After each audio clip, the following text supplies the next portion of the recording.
Hello, everyone. Welcome to the Ice Cold Takes podcast. I'm your host, Joey DeMeglio, and this week I'm joined by Matty Jack. If you follow him on Twitter, you'll know that he likes to post absurd trades like Shane Wright for 2 firsts and Ryan Carpenter. Today, we'll talk about the Ryan Reeves trade, the West Coast road trip, and talk a bit about the trade deadline. Matty, thanks for joining. How are you?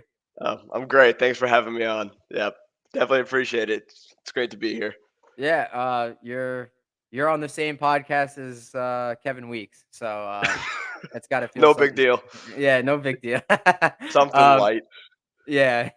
But let me ask you before we jump into like today's topics. All those like absurd. I followed you for a while, and I saw what you would. I think the Pangers podcast put it out yesterday. Like you have to sign Lafreniere or Kako to like a long term extension, and only one of them, and then you'd have to trade the other one to like the Penguins or something like that. What was like your biggest like the most absurd scenario you've ever come up with in your opinion? I've had some terrible ones. Like it really depends. Okay, I've had ones where it's like I think my worst one that I pissed a lot of people off was you have to you're gonna trade either Igor or Fox. Okay, one stays on the team for the duration of their careers. The other one is on their least favorite team, similar to the New York Rangers take there. But those that's where it started, at least in my mind, to where I'm thinking about it, and this is how I get these. I start thinking about it. I'm like, I would hate if this were to happen, and I'd be miserable the rest of my life. So I start thinking about these things, and I'm like, well, if I have to think these terrible thoughts, then everybody else has to see them. So that's kind of how they started, and they've gotten progressively worse. Oh, that's evil. That's evil. I did like the Carpenter and 2 first round pick ones. That's crazy. Seattle would never do that, but it's But just so that's funny to think about. but that's the funniest part. Like you see it, right? And I know it.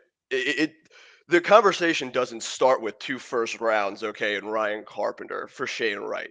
It just doesn't. But like you have people, and some of them are wildly intelligent. They start talking about the prospects that you get that are coming up for this for the upcoming prospect pool, and how the prospect pool is very deep, etc. And those I can understand it, even if we're going to be late in the picks this year with the Dallas pick and our own for the first round. But then you have some people that are like Shane Wright's a bust, and I'm like, the guy, the guy just started. Come on, like give the guy a break. And the poll will sit around 50%, and everybody's like, this is the worst thing ever. The Rangers would never do it, and I'm like, the Rangers would never do it. No one would ever do this. No one is touching this. It's like calling Cole Caulfield a bust the second he touches the ice. Like is I saw people say like, "Oh, Caulfield sucks. He sucks. He's in the AHL now." And now look at him. Like now he's great. As I've soon seen as some interesting takes on the Bird app. I will say that. I mean, I like how I you call it the Bird app. That's how I call it too. yeah, it's funny to me because I mean we're our fan base is very passionate. I think that's probably the best way to explain it. And like when I forgot which game it was. It was it might have been yeah, it was the LA game. Okay, and I started seeing takes like Fox is terrible, and I'm like, what are we? Is this? Are we joking? Please tell me that we're joking, okay? But like, we're very passionate fans, and as soon as it starts to hit the fan a bit, we're very eager to start calling.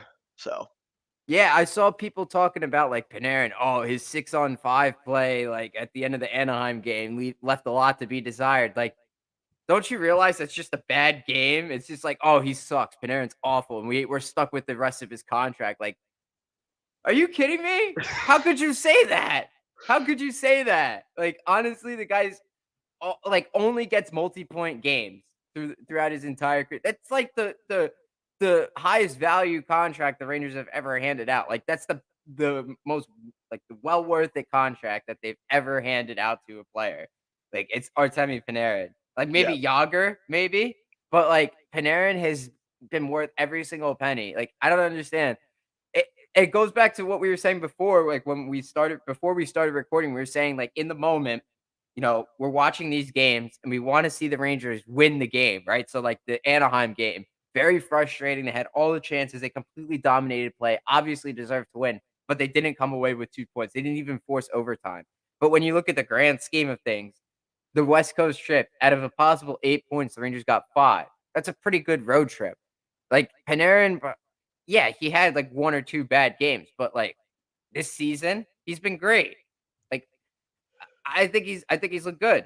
Like what are we doing here? Like why are you complaining about Fox? Fox is has been like way better than he's been like towards the end of last year. I know some people were calling him out at the end of last year, but you can't be calling out Fox and Panarin when we're not getting the depth scoring that we need. There's other people that you could point the finger at here. Why are you doing it to those guys?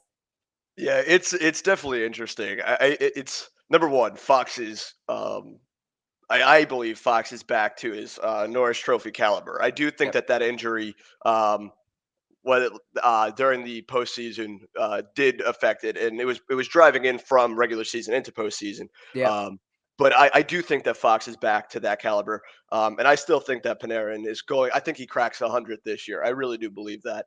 I do Um, too. Yeah. so it's funny because we want to place the blame on our top players because when things don't go our way, right, we rely heavily on our top six. I think that goes without saying. A lot of teams do that, yes, but we expect so much from Panarin, and I've touched on this before, where we with Fox and Panarin. We almost expect the world from them, and it's so unrealistic to where like you'll have a game where Panarin has a few points and he'll whiff on a pass or something like that, and now Panarin is terrible because you expect so much more from him. Similarly to Fox, it just it's unrealistic, and you get frustrated with that West Coast trip. And I think a lot of it has to do with everybody staying up late, right? The Yeah. game's 10 o'clock, 10:30, and the first game that you kick it off with is you go into overtime and you lose there. It's just not ideal. I think that there's a lot of passion that goes behind it, and I understand it. But to your point, 5 points out of eight, that's a win in my mind. It really is. They it was a disappointing loss to Seattle, let's face it. Yeah, And encouraging performances against San Jose and Los Angeles. Again, not getting the puck luck, the puck's not going in the way we think it should be. Rangers are very clearly dominating play in these games. Like the ice is completely tilted to the other direction towards the opposition zone, and the puck is not going in. Capo Caco is very clearly snake bitten. he's so Lafreniere, and close. he's so close to getting there. I swear, the conversation is going to change as soon as the number in the G column goes up, like 4, 5, 6, 7. Everyone's gonna start saying, "Oh, he's great. He's so awesome. He's so awesome." He's awesome right now. He's good. You just don't realize it right now. He's not getting the puck to go in. That's it. He's doing everything else except score. He's drawing penalties. He's the entire line, the kit line is maintaining possession in the offensive zone. Everybody was calling out Gallant for not using them during overtime. Like they had easily their worst game, and then Yeah, you, there's like this conspiracy that Gallant hates the kids. It goes back to last year. He doesn't hate the kids. If he hated the kids, he would never use them. He would never use them. Why did he use them in Los Angeles? Why did he use them in San Jose? Why did they constantly get ice time and opportunities to succeed? Like in Anaheim, I tweeted this out.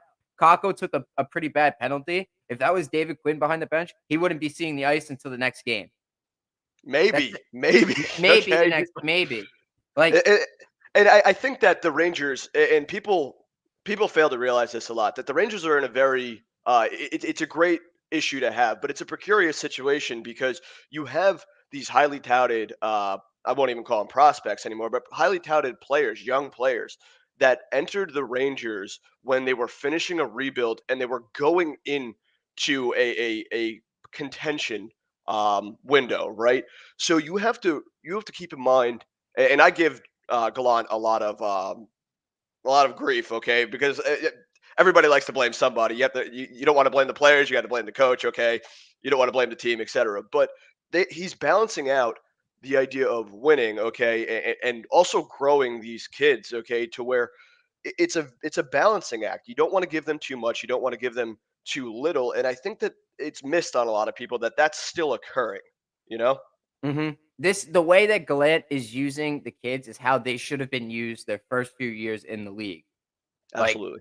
that those years under David Quinn, he was put in an impossible situation because he had win now players with like win later players. You know what I mean? Yeah. Like so it's like those years should just not count. Like they should just be thrown out the window. And it's almost like this is year one or two of Right. Kako and Lafreniere's development, which is like asinine, honestly, because it's like it feels like they've been here forever and they're not getting anything done. But this is the way they should have been playing. The way they should have been used from the get-go. Um, No, I absolutely agree with that. And I'm right. tired. I am tired of goalies making their highlight reels, okay, off of Kako. I am tired of it. Okay. It is ridiculous. Why does every single goalie turn into Dominic Hasek, okay? Every single time that Kako touches the puck. It Yeah, is dumb. we all thought that the game against I think it was LA, right? They hit the post, that he hit the post. It was actually a deflection and Peterson got his glove on it. That Right. was an unbelievable save. How? How? How is it possible? Like Right. the Rangers are not getting lucky and that's it. They're doing it. People are saying like, "Oh, they're not a championship caliber team or whatever." I'm like, "Are you watching these games, man? They're completely dominating them." Yeah. How much Abs- better do you need them to be? Like, they're doing everything except for score. It leaves a lot to be desired in terms of Halak. I will walk back on my point. That's like a melted take. I wanted Halak in the offseason. I thought he'd be a good netminder to have. He's been bad. He's been bad. That's it. yeah. I'll own up to it. He's not been good. That goal against Anaheim should not have gone in. That cost them the game. If that Yeah. doesn't go in, the Rangers get 6 of 8 points at least, for sure. Yeah, I absolutely agree with that, and I think that it was painful to watch in the third because I've said this before, okay, in the beginning of the season, but I feel like it's still true. You know those dreams where you're trying to run somewhere, okay, and it keeps on pulling you back and you don't get anywhere? I felt that way again for the third period where they had so many opportunities. I'm like, "Oh, it's going to happen. It's going to happen. It has to happen." And it just doesn't. Like there were so many great high danger scoring chances that just didn't come to fruition. And you could blame it on puck luck, you could blame it on the players, you could blame it on whatever you want, but those were phenomenal plays, okay? And I don't believe in moral victories, but like this team is consistently stringing series of plays together to where we're getting close, and it shows in the underlying stats as well, to where like our expected goals for, okay, just it our numbers are so close, they just haven't transcended onto the sheet in and of itself. Yeah, it took me a long time to kind of wrap my head around those analytics, and I'm still doing that now. Shout out to Drew Way, my weekly shout out to Drew Way for helping me understand the analytics. But really, it matters. Like you watch the games, like I said, you watch the games, you see the puck is in their end, the Rangers dominating possession, they have all the chances, all the high danger chances. That means, the expected goals, like, is gonna be high, but the actual goals are not there yet. And the Rangers need it to be, like, where it's consistently 3 goals, 4 goals, 3 goals, 3 goals, 4 goals. They can't just have one game where they get 8 goals like the Nashville game, and then the next game, it just averages out to, like, 3 goals a game because they get no goals or 1 goal. You know what I mean? Like, Absolutely. they scored 8 against Detroit, sorry, and then the following game against Nashville. I think that's I screwed something up there, but you get what I mean. Like you can't just put them all into one game. You have to spread it out, please. Like Absolutely. once I saw that, I'm like, oh, sugar honey iced tea. Like that means we're only scoring like 1 or 2 goals the next game. It was a lock. You knew it was a lock. They emptied their tank. I would have taken half of those, okay, and would have loved to bring them over to the next game. It's tough. It really is. I think back to like last year. I'm gonna walk back something that I said a while back.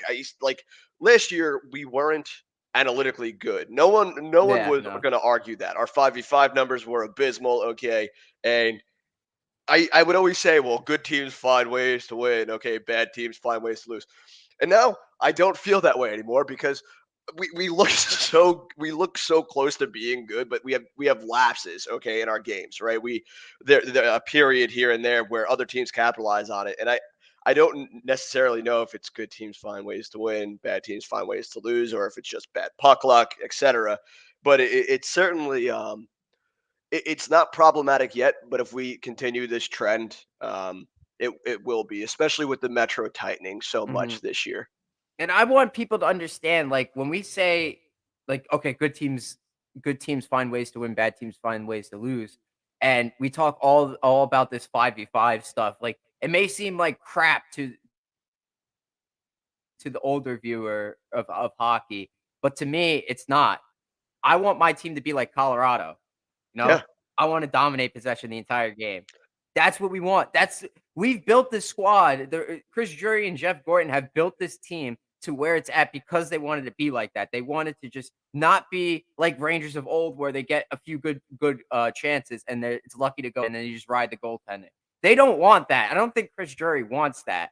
And the moves he's made so far, I think have spoken to what he wants. So he got rid of Ryan Reeves, and he's not some meathead old coach like old GM. Like Chris Drury is smart. He is into the analytics. That that shows like that if he did that, then like he could do anything. He could trade Lindgren.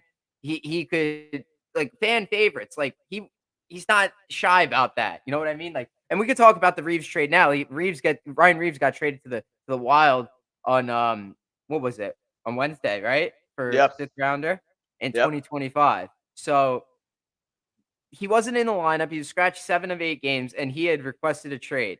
So jury honored that and sent him to Minnesota, where Bill Guerin is the GM, and I guess he's got a pretty good. Reeves and Guerin go back, so that's good for Reeves. I loved him. The personality was infectious in the locker room. The Rangers definitely needed that after 2020, 2021, where the locker room culture was so toxic, and it was honestly, it was worse than, like, any bad news you've seen, like, the New York Mets put up. I always mention the Mets on here because it's a New York sports podcast, and Greg Right. Kaplan would be proud of me for sure, but that the vibes in that 2020, 2021 locker room were so bad.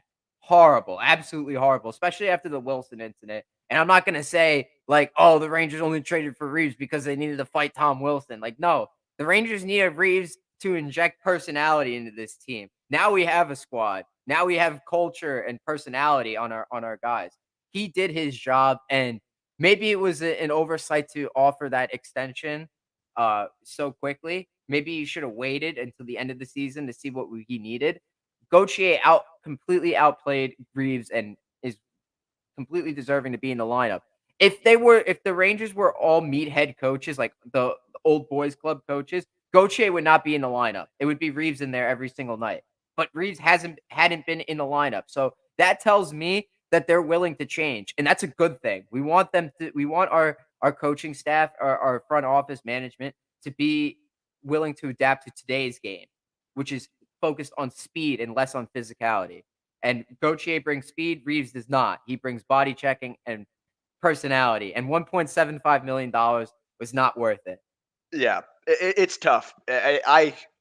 Revo was a fan favorite. I don't think anybody will ever deny that.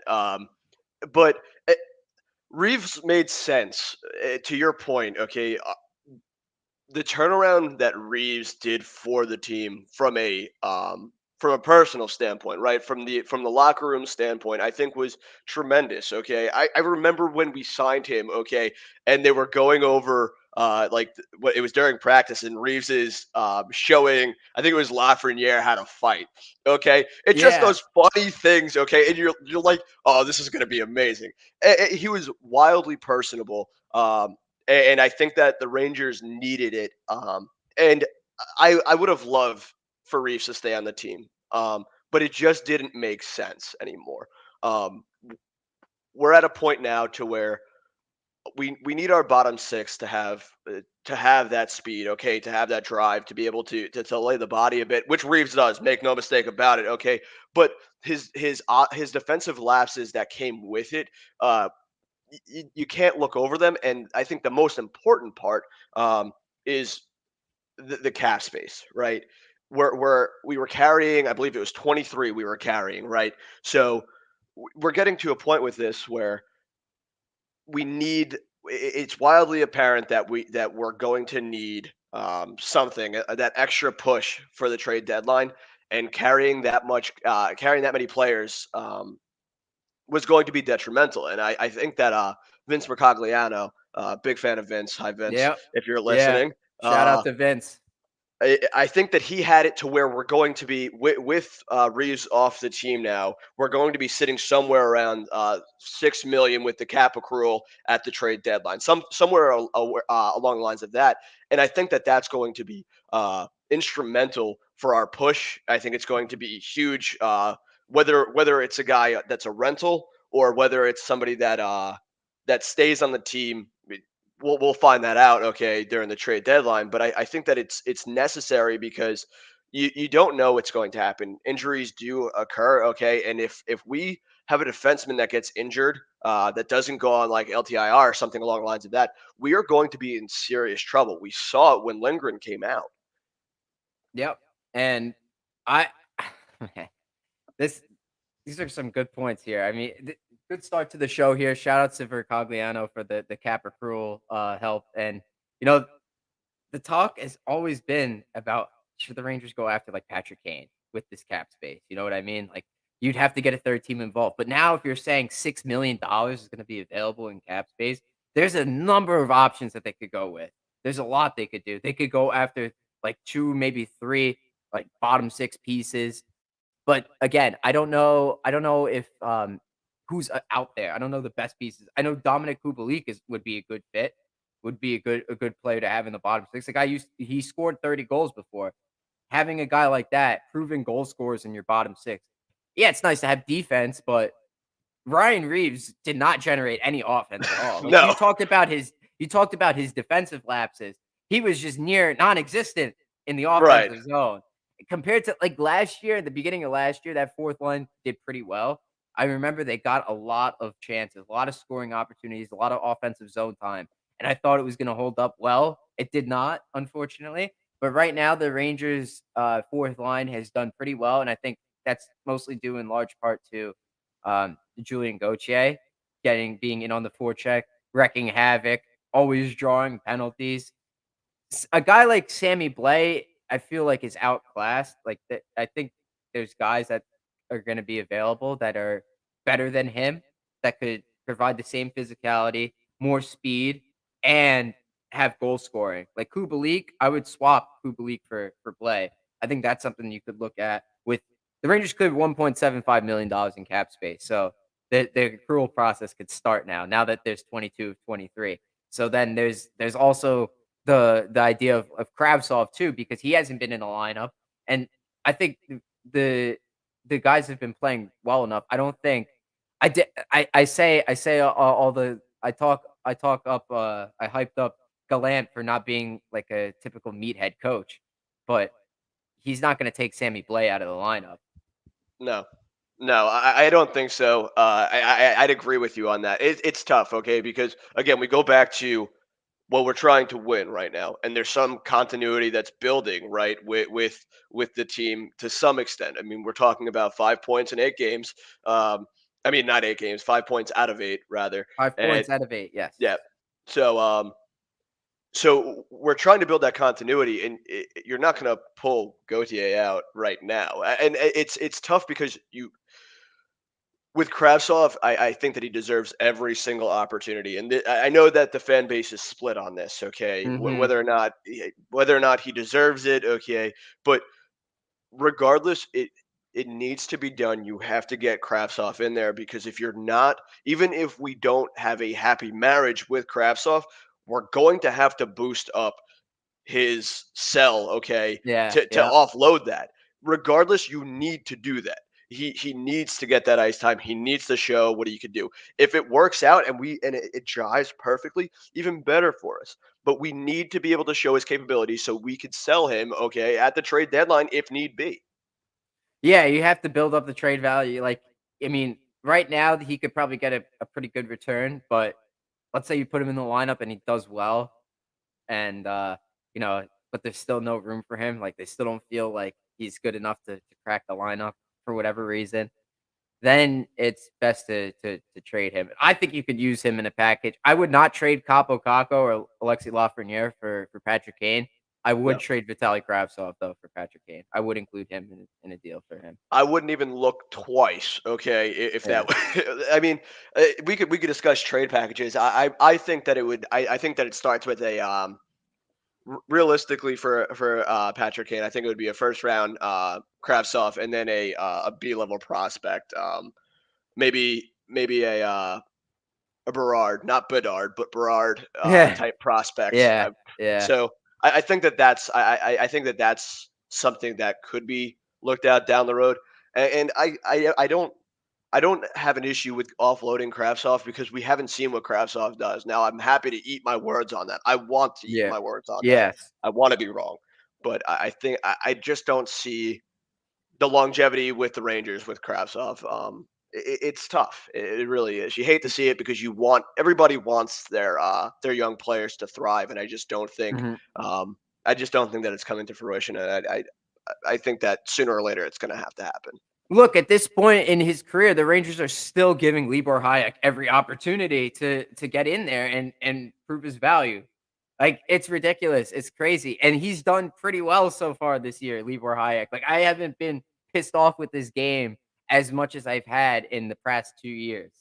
Yeah, He's looked really good, but at the same time, I also want Zach Jones in the lineup every night. Like I yeah, really do, but I can't get mad at Hayek for the way he's playing. So the Rangers are gonna go with the better man, the person that looks better. They're gonna go with the hot hand.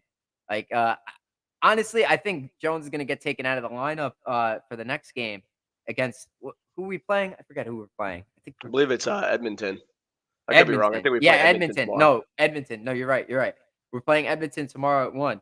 Um, I think Jones is coming out of the lineup for Hayek in that one, just based off the loss. Gallant doesn't like to change things after wins. He doesn't. He likes to, if it ain't broke, don't fix it. That's his motto. That's what he does. And even if it's like the fourth line is not good and Carpenter needs to come out, Kravtsov could go in. Like he won't do that No, after a win. After a loss, though, he's willing to make changes for sure. That's yeah, so that's been his message from the first day he came to the Rangers, and that's what's gonna carry on. That's what I expect at least. But again, I want Jones in the lineup. I want Kravtsov in the lineup. But if they're being outplayed, then they're being outplayed. They're gonna go with the guy that's playing better in their eyes. So like Gauthier was definitely playing better than Reeves, so he was gonna be in the lineup, and Hayek was doing like a pretty good job on defense. Like he was invisible out there, and that's what you want from your third pair defender.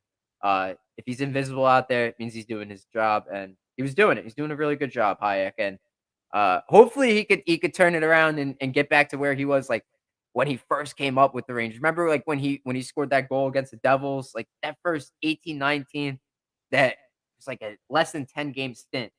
That was great.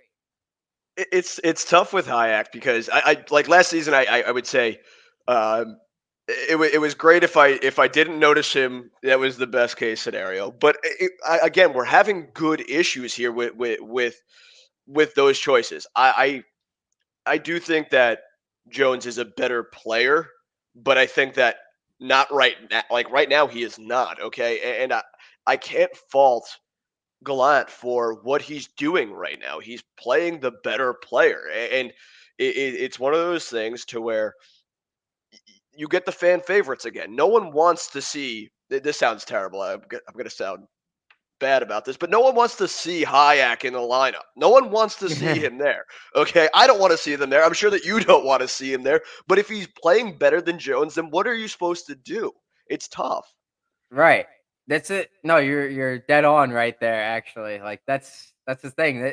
It's that's why they are in the positions that they're in and we're not. You know? Yeah, Like we're just fans, we're watching the games and we know we just want to see the young guys play. Like we want to see if I want to see Kako with 25 minutes of ice time a game. Is that feasible? Absolutely not, but I want to see it.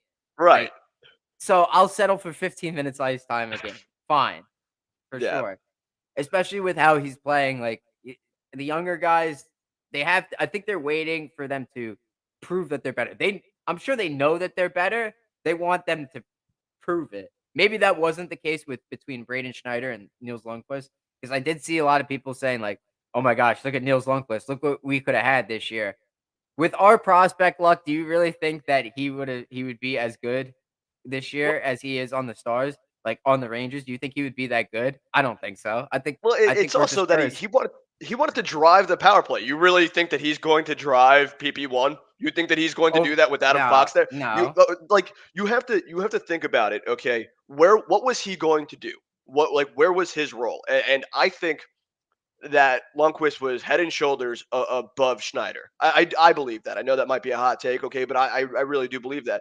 But based on the Rangers' fit, okay, and what they needed out of their defenseman, I think Schneider was a better fit. It didn't make sense, and I don't blame Nils for wanting out either. You're not. He wasn't going to get that power play time. He wasn't going to be driving it like that, and I hope that he's successful. It burns a little bit every time that I see a wild goal. Don't get me wrong, okay, but it wasn't what the Rangers needed at that time. Yeah, and also he wasn't gonna get top 4 ice time over Jacob No, Trouba. No. no, If you're making the argument, "Oh, this organization is so gung ho on their older players," like, oh my gosh, like they value Trouba's opinion. Why do you think they named him captain? Why do you think they went out and acquired all the guys that he's used to play with in the last trade deadline? he's a They real GM. value yeah, he's the real GM, yeah. Like, they value his opinion, they love his play style. They think it speaks volumes of the team they have in front of him. So, obviously, they're gonna go with Jacob Trouba over Nils Lundqvist. I don't know why everybody's surprised or is balking at that. You have to accept that. That's it. That's it. You may feel like, "Oh, Trouba sucks for that contract." Yeah, but it doesn't change the fact that the Rangers trust him, the Rangers believe in him. They handed him that contract. They gave him the C, and he's the captain, you know? Like what he says goes. They value his opinion. Like, why do you think Nils Lundqvist has any chance of the world of taking that ice time away from Jacob Trouba? There's no chance that he was going to do it, even if he is better than him, just Yeah, because that's the Rangers' belief in Trouba. That's how it is. And ultimately, because he wasn't able to get top 4 ice time and PP1 minutes, that's why Nils Lundqvist was traded. That's why he asked out, and he had every right to do so. I think, in my opinion. yeah, I wanted to touch on something that you said there with Truba and his contract being bad, and I think that it's missed on a lot of people because, and I'm one of them, right? Like I'll complain about Truba's contract, right? I'll complain about Kreider's contract, but if you look at the scenario in which Truba, when we got him, okay, Adam Fox wasn't a Norris Trophy winner. I don't even think we had Adam Fox at that point. We may have just signed him. It was such a question mark We're at the with same time, yeah, yeah. we needed a proven defenseman, and he had just so happened to have 50 points. Yeah. I remember the Okay. discourse, I remember that. That was before I started the podcast. I remember now the Rangers, they have all these prospects, they have the number 2 pick, now they need an established defenseman.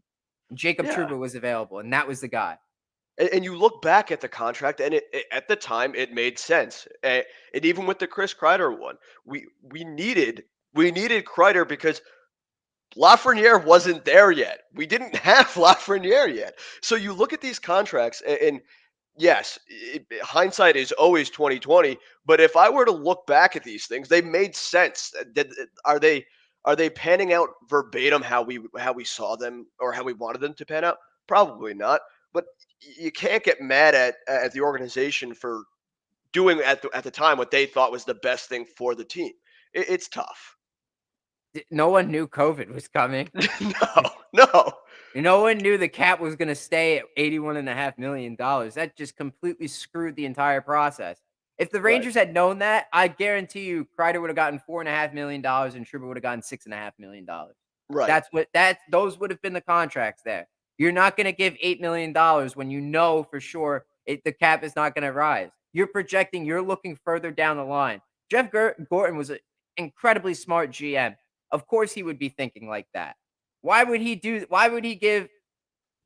out like almost $10 million and to a guy when you know that it's not gonna rise anytime in the near future.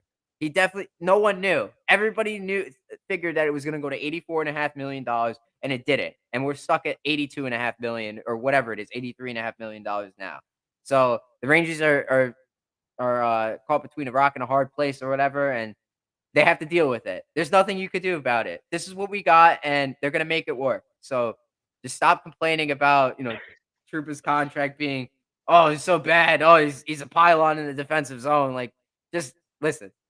He's gonna get it together, and he'll figure it out. He's the captain. I have faith in him. He's been a good player throughout the majority of his career. He's gonna figure it out. Give him some time. He'll figure it out. I thought he played very well on that West Coast road trip. What about you?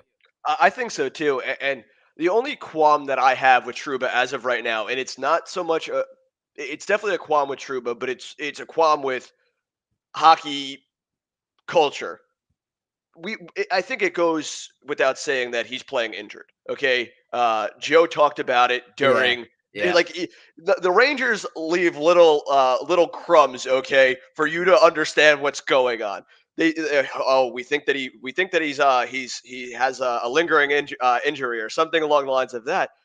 Why are we playing a guy that's injured right now? I would rather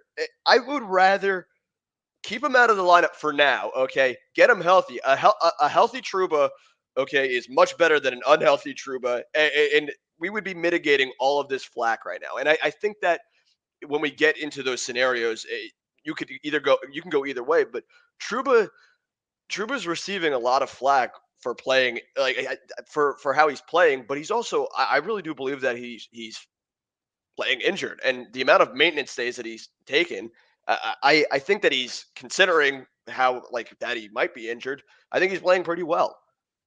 Yeah, and good point bringing up the maintenance days because yeah, before this West Coast road trip, that was an issue. A thought that was circling around in my head. Like, it's early in the season. Why doesn't he take like a game or two off?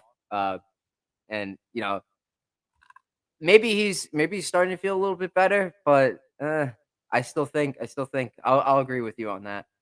Probably best to stay out of lineup for a game or two just to get yourself healthy. But also, I feel like Trouba doesn't want to come out of the lineup. I feel like he's No, just saying, there's nah, no nah, way. nah, nah, nah. Let me play through it. I'll be fine. I'll be fine. That's how hockey players are. I feel like Trouba's definitely doing that. Yeah. But let's go back to like talking about the trade deadline. Do you know of any pending unrestricted free agents that are available? I was looking yesterday. I'm looking at teams that I know for sure, in my opinion, aren't going to make the playoffs. Like, I don't think Seattle's going to make it. I told you before we started recording. Like, San Jose is probably not going to make it. Chicago's definitely not going to make it. Arizona is definitely not going to make it. So players from those teams that are intriguing. I was looking at Kubalik, maybe from Seattle, like Carson Soucy as a defender, or Jonas Donskoy. His numbers, his analytics. I was looking on hockey reference, stat reference .com, and they look pretty good for Donskoy, I think. And Soucy was all right. But any players that stick out to you? Yeah, I want to revisit Jacob Chikrin. All I right, let's really get do. into this. Here you go. I have to. I'm sorry. Go Tell me ahead. why it doesn't make sense. Tell me how it doesn't make sense whatsoever to get a Jacob Chikrin in the lineup. And this is people are not going to like me for this. Maybe you as well. But we talk about Lundgren's style of play and how he's injured. Like he gets injured a lot. I love him. He's a warrior. I don't think that he's an actual human. The the things that he does and puts his body through is ridiculous. But you cannot let it fall to the wayside that it's not sustainable. And I believe that his contract's up next year. hmm You might want to sell high on that. Okay, he's going to want a long-term contract. It's inevitable. Okay? He's playing phenomenal. I'm not knocking any style. I'm not knocking anything about Lindgren. I think he's a fantastic player. But if you're going to sign a player for longer than 5 years that plays that style, it's going to bite you on the back end of that contract. And there's no way. I hope I'm wrong. Okay, if it does happen, I hope that I'm wrong. But you have we've seen this time and time again where we do this and it's just not good. And I think that Chikrin fits the billet pretty well. I think that he's wildly defensively responsible. I know that his stats have taken a dip as of late, but he's on the Coyotes.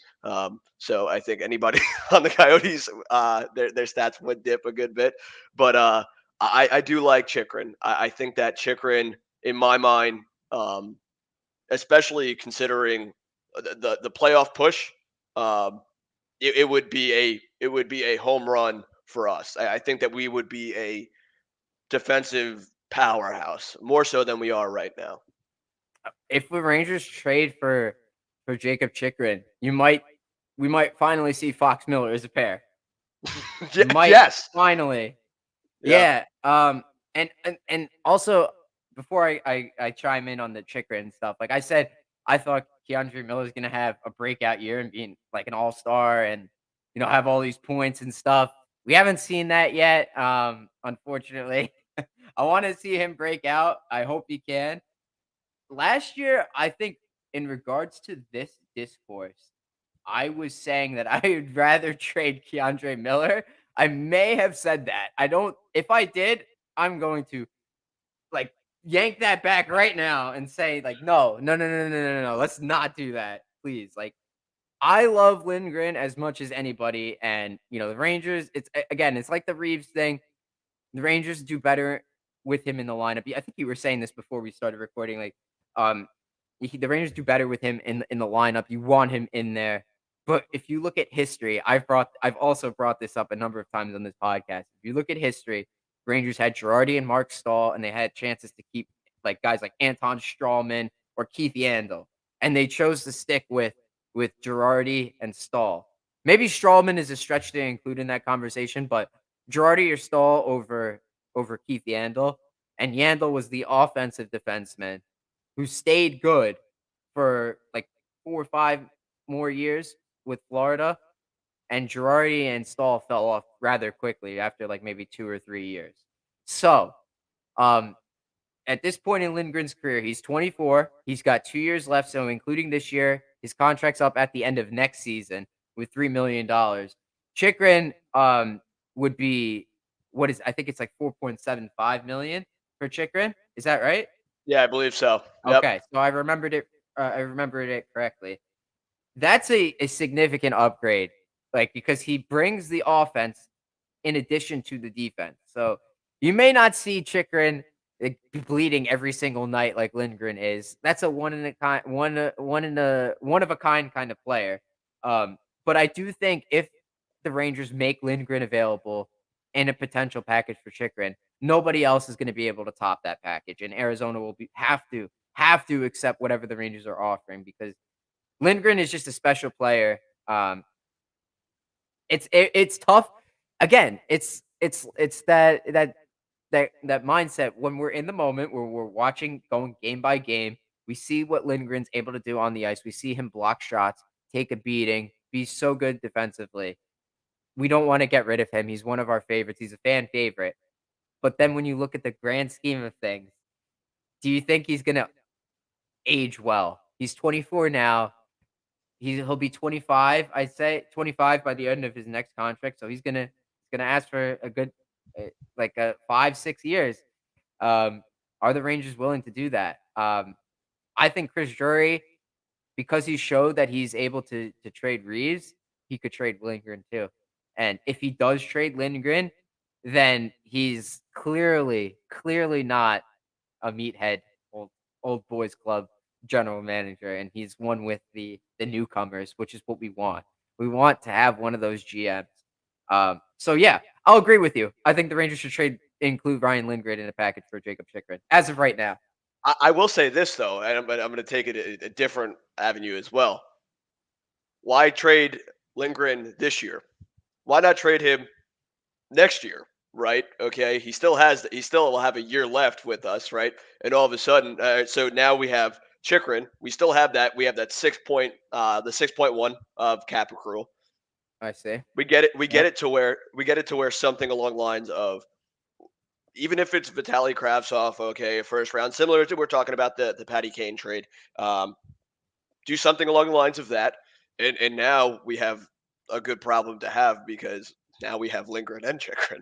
Now the question is what would be better? Then it would be a either a defenseman or forward question at the trade deadline. Um, Right. what would, in my opinion, for this year, I think the Rangers need a forward. I think the Rangers need a forward. I would love to have Chikrin, but if it's one or the other, the Rangers have had struggle scoring, like, and Patrick Kane would bring that.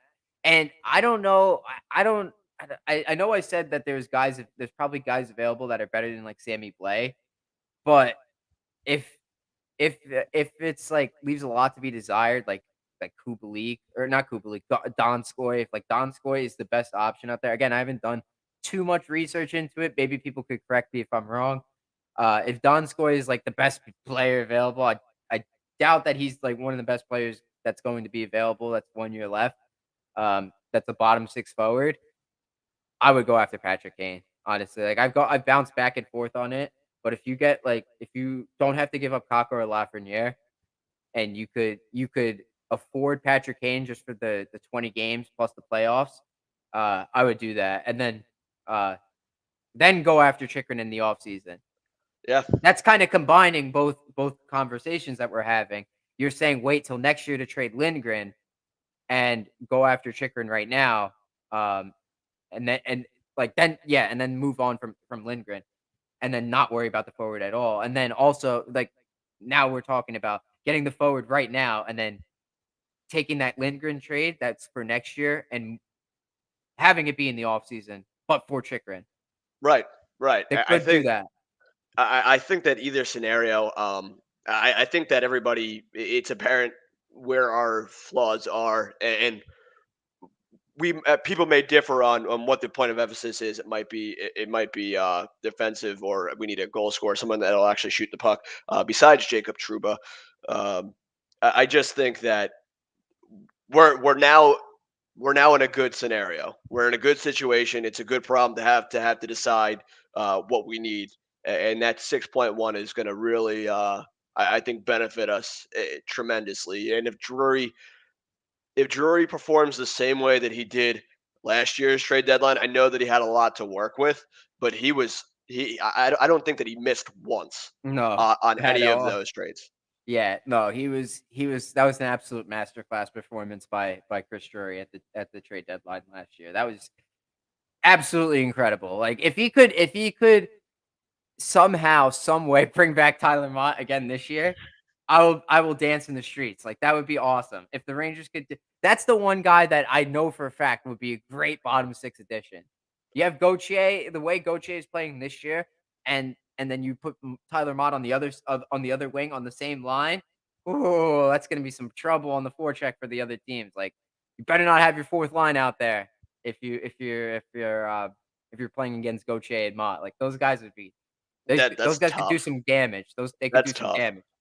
They could do some damage. But I think Mott is having a really good year for Ottawa, and if Ottawa is smart, they would keep Mott. They would lock him up like right now. But they did have Anthony. I will say the Senators did have Anthony Duclair a couple years ago, and he had a really good year. And they didn't re-sign him. They let him go to free agency, and he signed with Florida. And I have no idea why they did that. He would be a great building block for that team. Um, but if they were able to if they like over did not see that Duclair was perfect for their team, then it's possible that they could miss out on Tyler Mott. I'd love He's to see Mott back. I yeah. loved Mott. I thought that I really thought until the very end, okay, and until the Senators picked him up, I thought that we had him. I thought that he was back.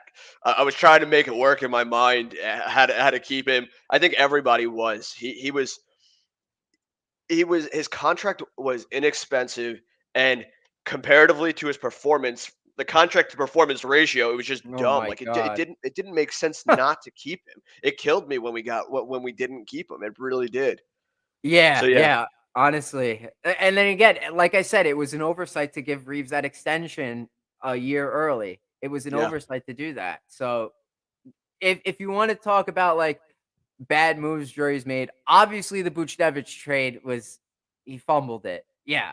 And then the Reeves extension. Those are like the two moves I'd say are like a big problem. Those raise alarms. Like the Rangers could not even have to worry about if they didn't give Reeves that extension, we could very well have Mott and Gauthier right Yeah. now, and not have to give up anything just except a little bit of cap space. That's it. Um, but you know, if Mott isn't available, I think if you have Panarin and Kane, if that's available, or the Rangers could even do something crazy where it's like they get a 3-team trade and it's like, uh, how about this for an absurd scenario? How about Chicago trades Kane and Tays at 50% retained each to Arizona, and the Rangers give up both first round picks and Kravtsov. I love it. How about that? Yeah. Yeah, I would. I don't even have to bat an eye. Okay, that yeah, absolutely, yes, yes, 100%, yes. No, yeah, absolutely. Please, please. You should, Go ahead. I'm sorry. but you have to. And then, like, what would be like in that kind of scenario? What would be the one that Ranger fans would really not want to do? Like, I would say probably give up Kako or Lafreniere, right? Yeah, Yeah. it would be something along the lines of that. Yeah, it's again, it's tough. I think I think Drury. Going back to what you said, I think Drury has been has been a masterclass throughout. Even with the Buchnevich trade, I know that was I think that's his only black eye. Realistically, I really do believe that. And if you think about, I think everybody knows that Drury was going after Jack Eichel, so he had to move players around and he had to make that space for Hmm. Eichel. And I think that when you look at everything, it didn't pan out the way that he wanted it to, and I think that got caught blindsided there. Um, but I don't think that he's missed since. I Yeah, really don't. that was it's kind of unfortunate that we weren't able to get Eichel because the package that they were asking, we weren't far off from it. It was like, what was it? We were at the 1 yard line. Yeah, exactly. And Drury wasn't willing to budge, and I think that it was the Pugulas realistically that didn't want Eichel to have his way because Eichel wanted to come to the Rangers. I think everybody knew that he wanted to come to the Rangers and that that rift between Eichel and ownership with the Sabres, I just don't. I think that there was no way that he was getting his way. They were going to do whatever they had to, okay, to make sure that he didn't get his way. But Mm, yeah. The only issue I'd have is you'd have a lot of $10.5 million players in the top six. You it's probably tough. wouldn't be able to get Trocheck, who No, has been really, really good, a very good like one of the brightest spots the Rangers have had on the team this year is Vincent Trocheck. I have to talk about him. Like, I love his game. I love his speed. He wins faceoffs. He may not have the best puck luck, but you know, he's a clearly an upgrade over Strome. Some people will disagree with that. I think clear as day he is an upgrade over Strome. He does a lot of things that you're not going to notice, but he skates so damn well. Better than Strome ever has in his career. Trocheck has skated so well for the Rangers, and he works well with Panarin already. Uh, you put anybody with Panarin, really, they're gonna work out. yeah, Although, if you the people that say like he sucks, will beg to differ. But you know, Panarin's great. Trocheck has been doing really well, and no, I think the goals are gonna come for the Rangers. I really do. I'd agree with that, and I don't know. I don't know what people are thinking when they say that Strom is better, okay, than Trocheck. I like Strom. I think I Strom. did too. I wanted the best for Strom. I wanted it to work with Strom, but it is wildly apparent, head over shoulders, that Trocheck is not only a better fit but a better player than Strom. Even his puck luck is better. Like Right, Trocheck has had terrible puck luck, and even then he still has better puck luck than Strom. The amount of right. open nets, okay, we could talk about this till the cows come home. The idea of how many open nets were missed by Strom. It, it shouldn't be a conversation. Trocheck is the better player. Yep, yep. He's brought so much more to the table. Physicality too.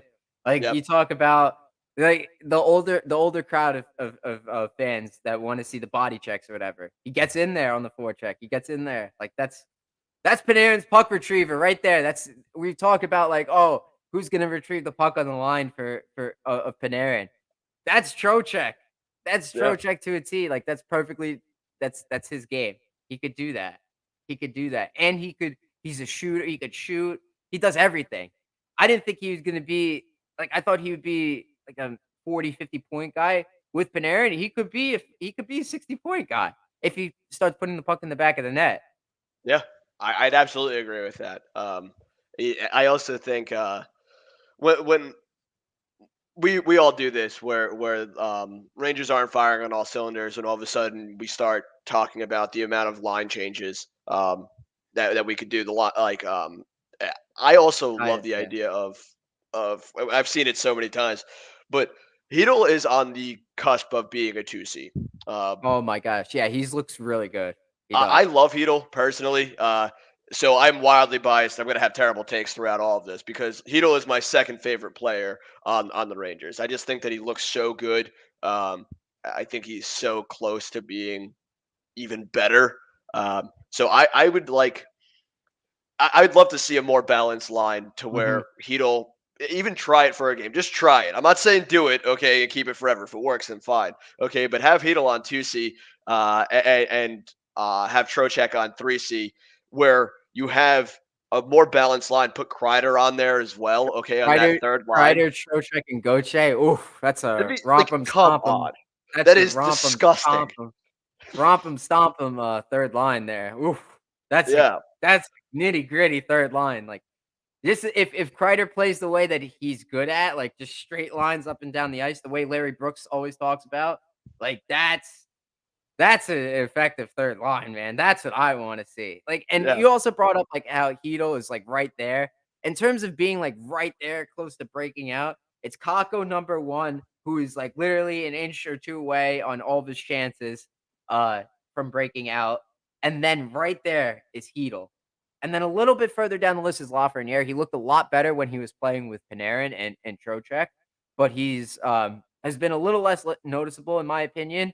Kako and Heedle have been absolutely fantastic. They should keep do they just got keep doing what they're doing, and, eventually the puck's gotta start going in. Like, they're doing great, and, the only changes I would say, put the puck in the net. That's it. Yeah, That's it. right. That's I it. think Kako on the puck as of late, it looks like a different player than what we've seen so far with Kako. It is crazy how aggressive he is on the puck. He has the thing on a string. It is crazy how dominant he is. Okay, in the team zone, it is. He's a bit selfish too, like, he holds onto the puck for a long time. Like, a Which lot I of guys. love now. Oh, Good, I love finally, that. finally, The finally, a Rangers player don't that's have going to be anybody. selfish. They don't have anybody that's like that. They have all selfless players, like, which is nice and all, but I want Someone has to somebody. be selfish. Someone has to want Yeah, it. I want somebody to hog the puck, and that's what Kako did best in the World Junior Championships, right? What was it? The World Championships, right? Before he got drafted.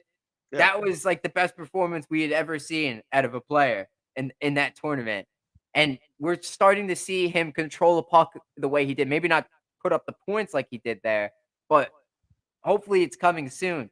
He's holding on to the puck so long, he's drawing so many penalties, maybe not as much as Gauthier, but Kako is hogging the puck. Like, that's what I want, man. Like, holding on to it just an extra second to wait for the net to open up to the goalie to get out of position.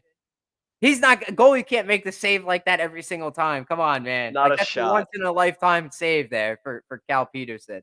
Yeah, I agree. I think that I think that this could actually be said about the entire team, but we'll say it for Kako right now. Just stay the course, and the points will come. I think you could say that with the team as a whole as well. Stay the course, the points will come. I Yeah, really do believe that. I'm gonna stick to my guns and say it is still too early, and that the Rangers are going to figure it out. You guys could believe what you want and say that the Rangers are not a championship caliber team. I believe that they are, and they are playing like that. They're just not getting the results.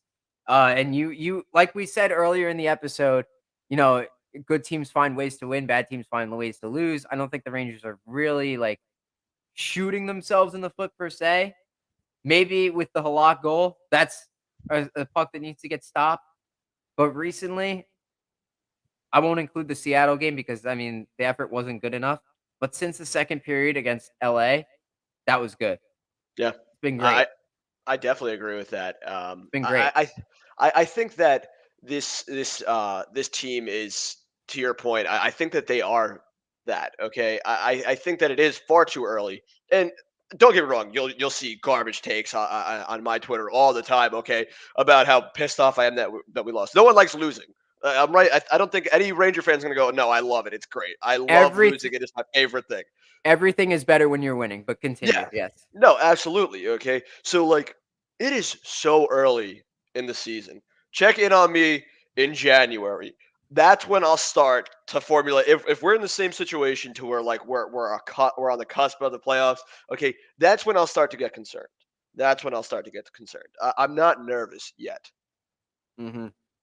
The Rangers for so long have been that team where it's like they constantly get bombarded in their own end, and the one time it's not really happening this year, everybody wants the team to shoot. Everybody cheers when they go to games. Shoot the puck, shoot the puck. Well, the Rangers are doing that this year. Yeah. They're averaging 35 to 40 shots a game. Like, if you pay attention every single night, 30 plus shots. When's the last time we've seen that? I have never seen that as a fan. And I love it. I absolutely love it. So Rangers just got to keep shooting the puck. Eventually it's going to go in. The goalies will stop standing on their heads. The post will stop being in the way. And it's going to happen. They're going to get goals and they're going to win games. And we're going to be in the playoffs by the end of the year for sure. Oh, without a doubt. Yeah. I don't care. I don't care if this is. I don't care if this is a bad take. Okay, there's no doubt in my mind that the Rangers are making the playoffs. Hmm. Somebody could pull this. Okay, whenever they want, I'll fall on that sword if need be. Okay, but there's no doubt in my mind that the Rangers are making the playoffs. I'm gonna knock on wood just in case, though. Yeah. Everybody's just gotta stay healthy, and that's my knock on wood moment for today too. If everybody stays healthy, we'll stay under 23 men. We'll accrue the cap space that we need. If it really is $6 million, that's a lot of money. That's a lot. That's damn. Yeah, that'd be fantastic if they could do that. Yeah, And then maybe swing Patty Kane and Jonathan Tays for 50% at 50% retain. Both of them. Three team that'd be trade. dumb. That'd be dumb. Oh That would be god. hilarious. There's no way that would happen. That's the people that play the EA Sports games, they'll love that one. Like that's a wild one there. Yeah, that's a good one. Yeah. One of those players though would be a good fit for the Rangers. Like Taves would be a good fit for the Rangers in the bottom six. Like you like let's say you get rid of Kravtsov and you put Taves is your third line center or Trocheck is your third line center, then you would move Hedel up to the right wing or something like that. That'd be cool. That'd be great. Yeah. They have Uh, option. The Rangers have options, and we'll see what happens. It is still too early though. Yeah, I think it's too early to freak out. I mean, don't get me wrong. I think we all freak out. No one likes losing, but I'm not. I'll freak out during the moment, but like right after a loss. But you're not going to see me calling for a rebuild here. It's way too early to be calling stuff like that. Yeah, yeah. No, I think you're right about that. I'll certainly get mad at plays like where it's like, all right, yeah, you should have got the puck out there. Like that goal shouldn't have gone in. This goal shouldn't have happened. You should have scored there. But I'll be able to pan the camera out and look at it from a wider perspective. The Mets have taught me that. They have taught me to do that pretty well. Yeah, Great captain will attest to that for sure. yeah. But Matty, thanks so much for joining me this week. Really appreciate having you on, man. Oh no, thank you for having me on. It's been a blast. It really has. I've enjoyed this. It's great to speak to somebody that gets the frustration, but also understands that level heads prevail. So Uh thank huh. you. No problem. All right, we'll have you on. We'll have to have you on at some point later during the season, maybe after the trade deadline or something. Oh, absolutely. That'd be great.